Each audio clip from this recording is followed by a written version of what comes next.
Hello and welcome back to Behind Marketing Lines, where stories fuel growth. I'm your host Zishan, and today I have CEO of TOUGHLOVE Advisors with me, Khaled Ismail. Khaled, good to have you behind Marketing Lines. Thank you for having me. The first question, as I ask all my guests, is what if your life was a movie? So what's the opening scene like, and what's the movie title? I would say the journey continues. Oh, okay. Interesting. The opening scene would be me walking into a conference room somewhere and just say, let's get real. Right. Yeah, I think that would be, in short, what my answer is. I can elaborate later, but yeah, that would be my... Perfect. So the title is Let's Get Real. No, it's The Journey Continues. The journey continues. Okay. Yeah. Okay. Yeah. All right. And the punchline is Let's Get Real. Correct. Awesome. I like it. And what if it was a book? What is it called and what chapter are we in right now? I have 2 books already. One is called This Is What Tickles Me, and the other one is Made with Tough Love. But for this purpose, I would say the book title would be Still Learning.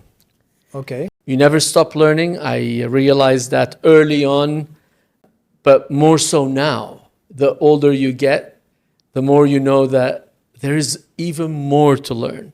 Even though you feel comfortable in your skin, what you know, what you don't know, but I'm fascinated by the progress around the world with all the technology around you. I don't want FOMO in my life. I want to make sure that I'm catching up where I can, and I have the luxury of time today that allows me to be in that sphere of learning as we go along. So still learning. Interesting. And coming from a marketing veteran like you, who has seen it all, right? You must have touched upon the Mad Men era. Right? Absolutely. And now here we are, where internet is helping us do almost everything. We don't have to do a lot of research, sitting in the libraries and opening many magazines and books. We just ask the question and the answer is there. So that's an interesting point you bring up, which is on top of my mind today. Right. Which is, where are we going with that in terms of utilization of our brain, especially with ChatGPT and the number of times people are using it right now? I find that a bit scary, and it's something to reflect on because we don't research anything anymore. We just ask this machine to do a lot of the work for us. Another conversation, but maybe we can tap into it when you feel it's appropriate. No, definitely. And it's interesting because I always tell my team, before I give them a task, don't chat GPT it. That's the first thing that I always mention to them. And this is the first thing that I do.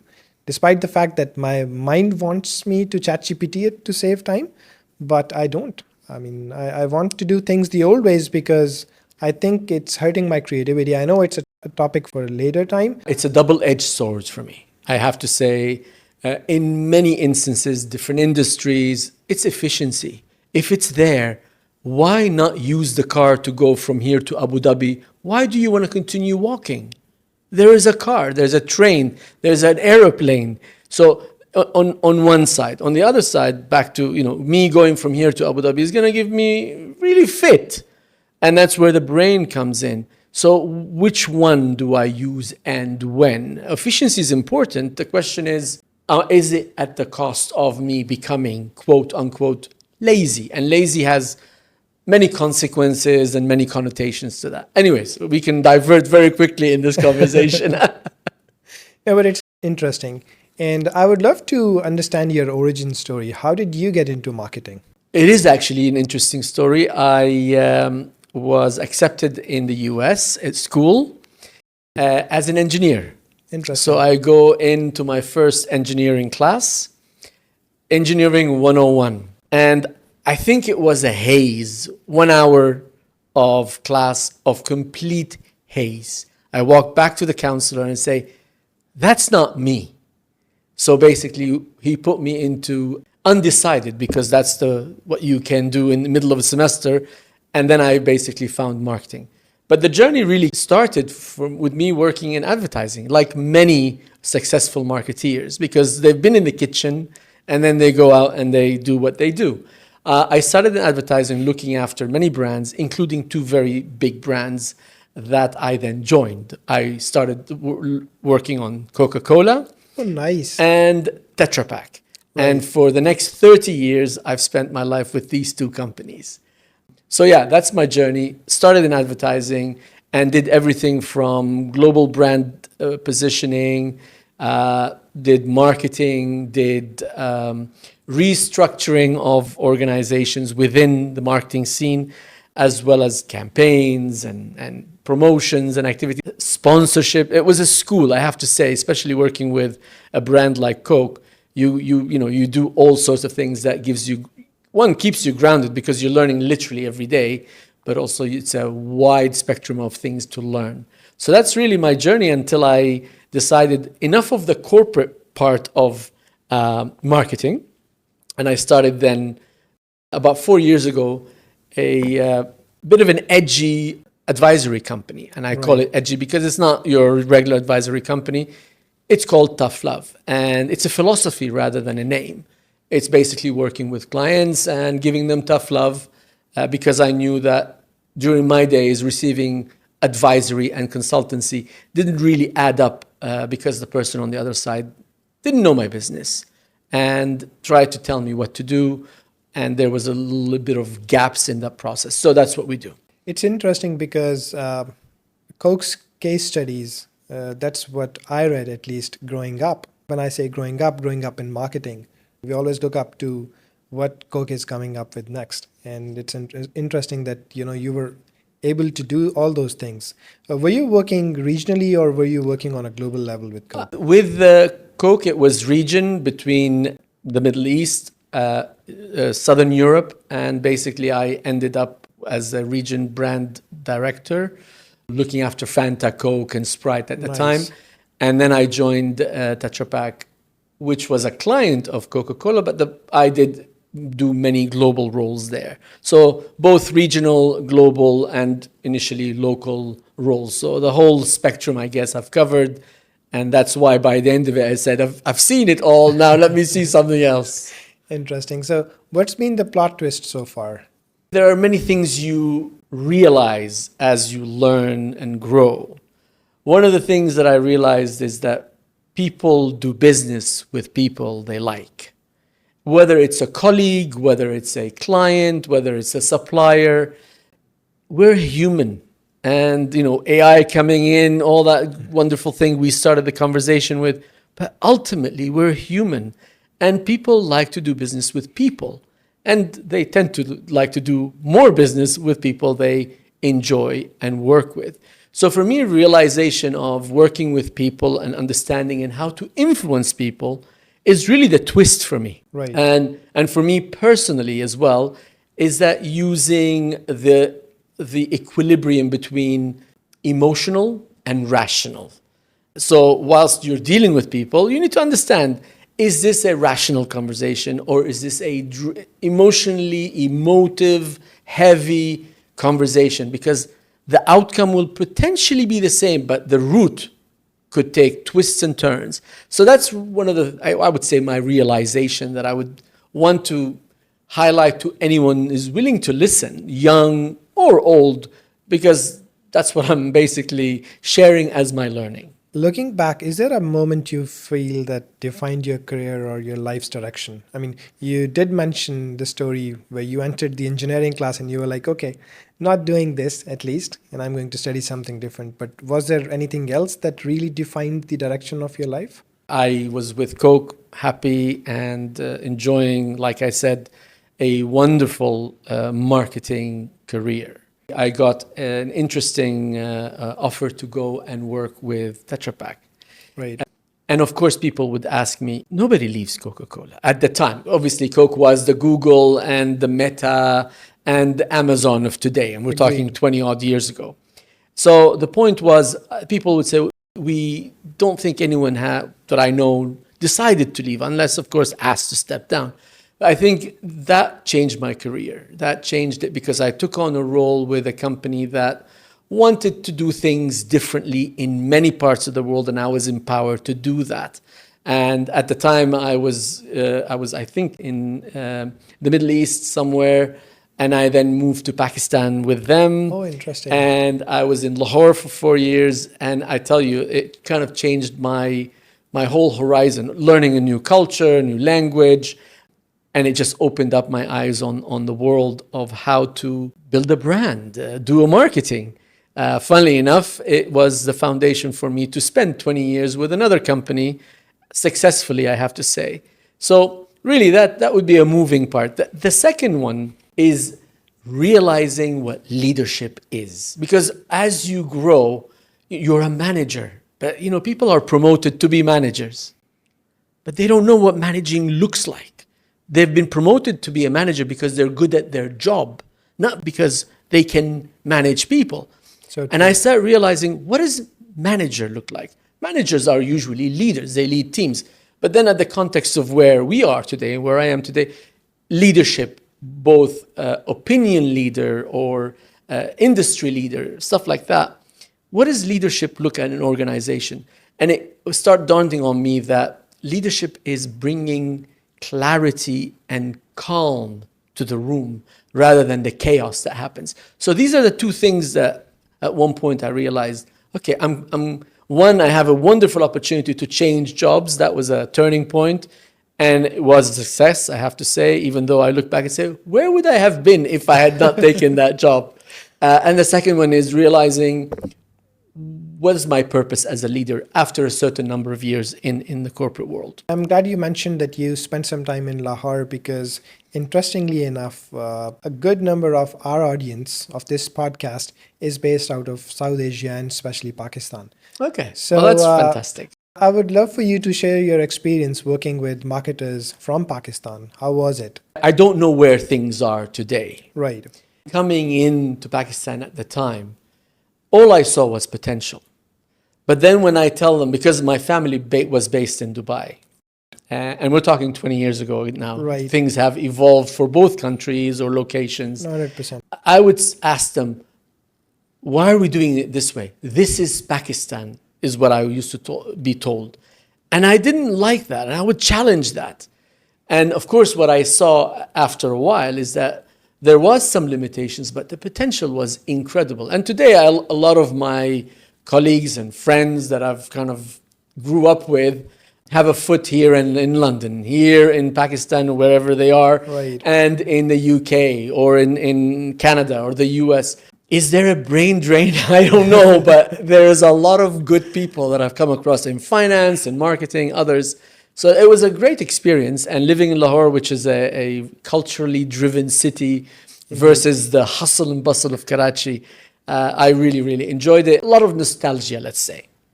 Interesting. What excites you the most these days? I know you've been working on tough love, giving tough love to your customers. But is there anything else apart from that is keeping you awake at night? Are you building something? Everything is exciting. Right now, I'm in a super exciting zone because I'm learning, Nice. as I mentioned before, new things. This is a new company. We're learning how to make it more efficient. We're learning how to acquire clients and bring them on board and have repeat clients and make sure that the philosophy lives. I don't want to become another consultant. There's plenty of wonderful people out there. There's huge companies that does that well. I want to be able to bring in a difference. Marketeers are very good at this. What is your differentiation? My differentiation is the philosophy. So that's what's keeping me up at night. Am I being true to that philosophy? Do I have a process in making sure that I deliver that advice in a tough love way and have impact? So that's really one thing. The other one that's keeping me up at night is, how do I integrate or help other people integrate artificial intelligence, dare I say, in our world in a more efficient way? We're not manufacturers. We're not number crunchers because, technology can do that much faster. There's a huge element of creativity, human element, human touch. How can we bring that in without looking at the performance marketing aspect of it?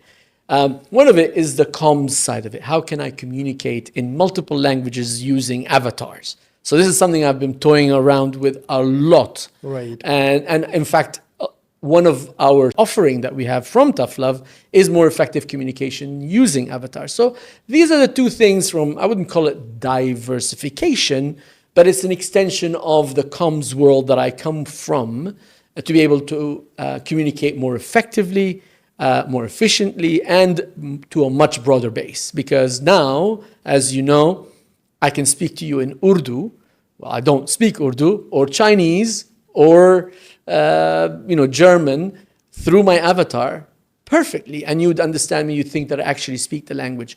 There is a way to utilize this more efficiently in our corporate world, but also otherwise. So these are the things really that are on my mind right now. How can I integrate this technology in our world? I think a few months ago, I also worked with a startup company, built my own avatar, experimented with it. And I think it's amazing because the way you're able to do things today, we could not have thought about these things probably 10 years ago. And it's actually very interesting.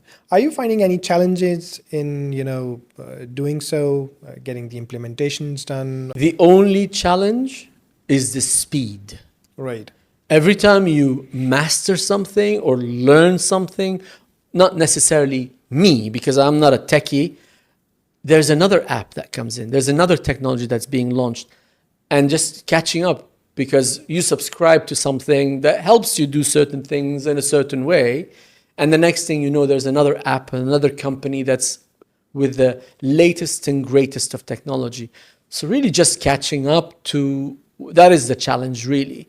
Now, my gut feeling tells me, if I reflect, and I'm old enough to reflect on pre-internet era, I remember they brought me a computer at one point, put it in my desk, my advertising days, and They said, this is a computer. I said, yeah, very nice. What am I going to do with it? We're going to install the internet on this. Inter what? I said. For the next 3 to 6 months, I had Post-it notes on that screen because I didn't use it. My point is, it took us about 5, 7, 10 years from 1991, 92 until, 2000 and some. That's when the internet became part of it. If you had a website, that was a novelty. Now you can't have a business without it. It took a long time. Now, back to the word speed. With this technology that we're seeing right now, we're not talking years. We're talking 18 months to 2 years. Zishan, this conversation would be different. We will have a totally different conversation. So back to speed, and that would be a challenge for me. How do I catch up? Do I have enough years in my life to catch up fast enough? Right. And now let's zoom into a day in your life. How does a day in your life look like? Look, now I have the luxury of being able to do things in a certain way. Of course, dependent on specific client projects that we have to attend to. Mornings are for reflection. I don't take meetings before 10 o'clock unless, of course, a client requests a specific need is there. So mornings are for reflection and afternoons are for execution, rolling up your sleeve and going out, meeting people, doing things and stuff like that. So I'm not different than many millions of people out there in the corporate world and or in the business world now that I do things differently. But I do play golf, so I kind of slot some time in the evenings to do that or the weekends.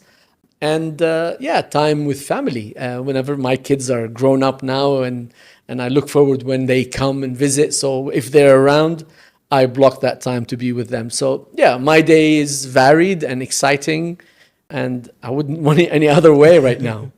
What's one lesson that you learned the hard way? I was extremely emotional. Right. Emotional in the sense that I would go into outbursts of, shouting matches to get things done because I thought that was the right thing to do. I learned that was exactly the opposite after a while. I remember somebody told me once, if you whisper a message, that is the loudest way of communicating a message. Wow. And I reflected on that as saying, you know what? I was doing it wrong. So I used emotion. I was very eager and wanting to do things in a certain way. And if you didn't do it my way, I would, go into and use emotion over the years. And it comes with age, so it doesn't happen overnight. I became extremely pragmatic. This too shall pass. I just want to know what would happen at the other end of this challenge that we're having here right now. It's happening. I can't unhappen it. It happened. How can we get out of it? So it becomes extremely pragmatic. And I reflect on that person, the younger Khaled and today's Khaled. So these are, emotion is something that I will reflect on my learning, and moving it from emotion to being more practical and pragmatic will be the first one. And the other thing I learned from a business perspective, which is an interesting one for me because I spent time as a brand person, you cannot fix culture with a campaign. You cannot fix culture of a company and what it stands for with a billboard or a couple of slogans in the canteen or something. So I reflected, it's much more than just what people think it is. It's behavior. It's how I respond to you on a phone call. It's how I react when there's a challenge. It's reminding me of some of the values that we stand for. Some of that is fluffy for some people, but that is culture. And that's something I learned, because in the beginning, say, we're going to change our culture, whether it was part of my brand that I worked on, and now in conversations in business. Culture is extremely important because the culture of fear is one of the most chaotic, toxic environments. And I know, by the way, a lot of people, because I mentor a lot of people today, they come to me and I'm hearing toxic cultures, where there's people, back to the point, they promote people who are not supposed to be managers of other people. So that's another thing I would say I learned. Two things. One, on the personal side, not being too emotional and evolving into a bit more pragmatic person. And two, some of those untangible, important things in our marketing world and brand world are worth reflecting on, because it is not what ChatGPT may tell you on a couple of words here and there. I have to say, it may give you more, but that's what you would read at the top 3 lines. Yeah, agreed. And a lot of our audience are aspiring marketers. A lot of people, I used to teach free courses online, and that's how I built my audience on YouTube. And they asked me, you get to speak to a lot of marketers. What's one advice would they give to the aspiring marketers or the young marketers? What's one thing that they should be doing right? Let's kind of create a scenario. I'm joined a new company and I'm an eager and ambitious marketeer. The first thing I'm going to do is do marketing. And that is the worst thing you do. Whether you know marketing, you don't know marketing. The first thing I advise people to do, especially in marketing. And then when I say the word especially in marketing, because marketing, unfortunately, and we have to give ourselves some tough love, is the drawing in department for the business people. My advice is learn the business. Right. Understand, how does this company make money? What is their top priority? What is the CEO's KPIs? Understand the business. And to understand the business, you have to sit down with your colleagues from legal, from HR, from finance, from production. You have to sit down with them and understand the business. And I don't mean having a 15-minute chat over a cup of coffee. Spend time with them. Become an intern in their department for a week or 2. Understand the business. I'm repeating that because that's when it has to sink in. One of the things I learned to understand the business is, for example, the days of Coca-Cola. We would sit in our ivory towers, the brand guys, and do point of sale materials and campaigns and whatever. I remember one of my managers was, he's an amazing guy. You learn from different people. And I learned something. He said, you've got to go out and see the customer. The customer is 10,000 outlets. That's the customer and the consumer who's enjoying your product. So one of the things I started doing is instead of going into the office in the morning, I would wake up at 5:30, call the regional sales manager because he needs to allow me to come to the depot Right. and sit in the trucks. Interesting. We call that, it was called route riding. It would be 50 degrees outside. I'm sweating from every part of my body, sitting with these heroes that were out there delivering both the product and all my shit that I used to give them, which is the posters and the stickers and stuff. And I would shout at people and saying, my planogram doesn't look good. Well, come and talk to the retailer. He says, look, you won't put this cooler here unless half of it is used by my shop. And that's the reality of it. I'm giving you an example. I go back to the office and I'm now thinking differently. Campaigns. I don't just look at some research.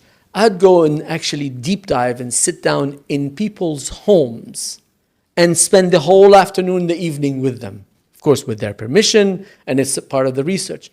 That's when I start understanding my business. And the same thing happened in every other position that I took. What business am I in? And do I understand that business? By the way, a lot of marketeers, sadly today, when you ask them, what business are you in? They wouldn't know what to answer. They would tell you the name of the product that they have. And the business that they're in, for example, Emirates Airlines is not in the business of transportation. They're in the business of experience. What experience is that a traveler having? Coca-Cola is not in the business of beverages. It's probably of enjoyment, in the business of refreshment. I don't know what it is today. Yeah. What business are you in? So understand the business, the ins and outs of what makes money, but also what business are you really in?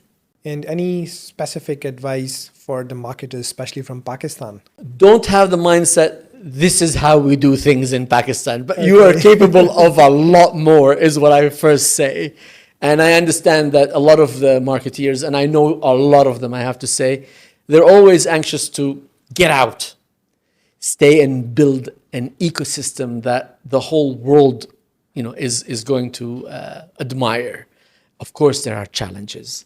But yeah, there's a huge resource. I mean, we're talking over 100 and I don't know how many million there is. There's a huge population, huge resources. And hopefully one day we can start looking at or up to what comes out of Pakistan from a marketing point of view. So that would be what I say is, have faith and build the ecosystem at home. What skill or mindset do you believe will separate tomorrow's great marketers from the rest, apart from AI? Two things really that come to mind, and I thought about it, of course. One is listening. Right. We tend to, whilst you're asking me the question, I'm thinking of the response. I haven't even thought of what your question is.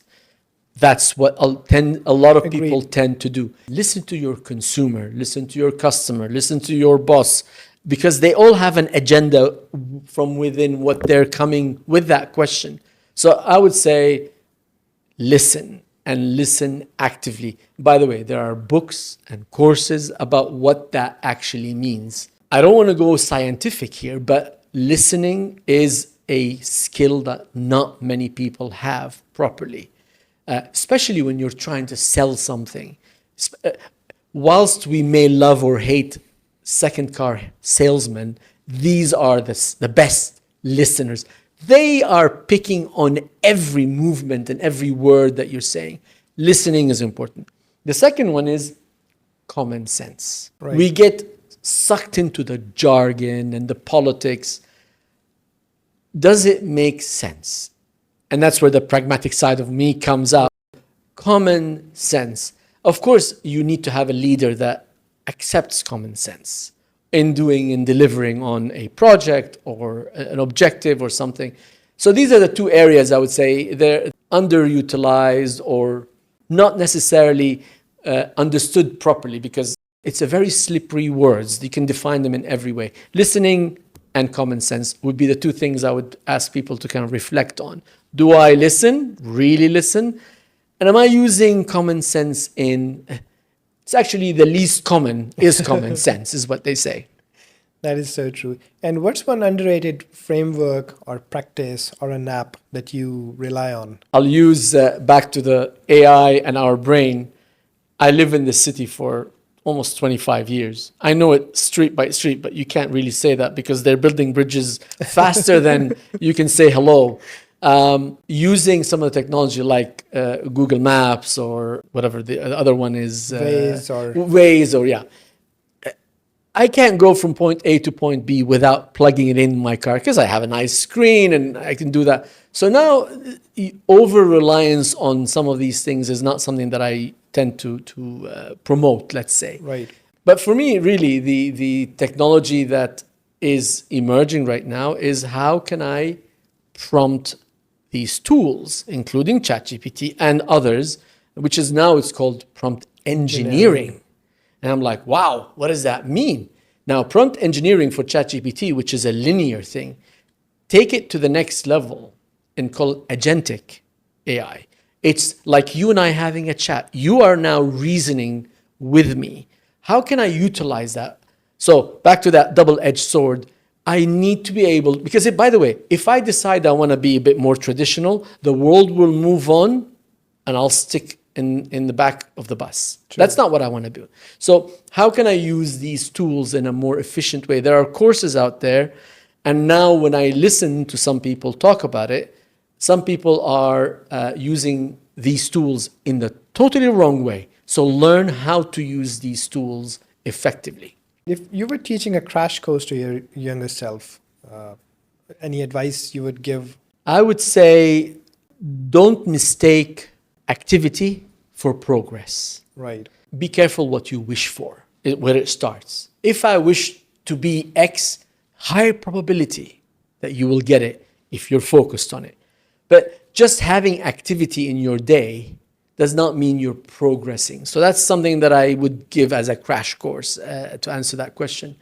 Because I realize after a while that I don't want to feel guilty that I'm not just doing another email, another meeting. Forget these meetings. They're useless. What am I trying to achieve? Who am I going to be able to bring on board? Because you can't do things by yourself.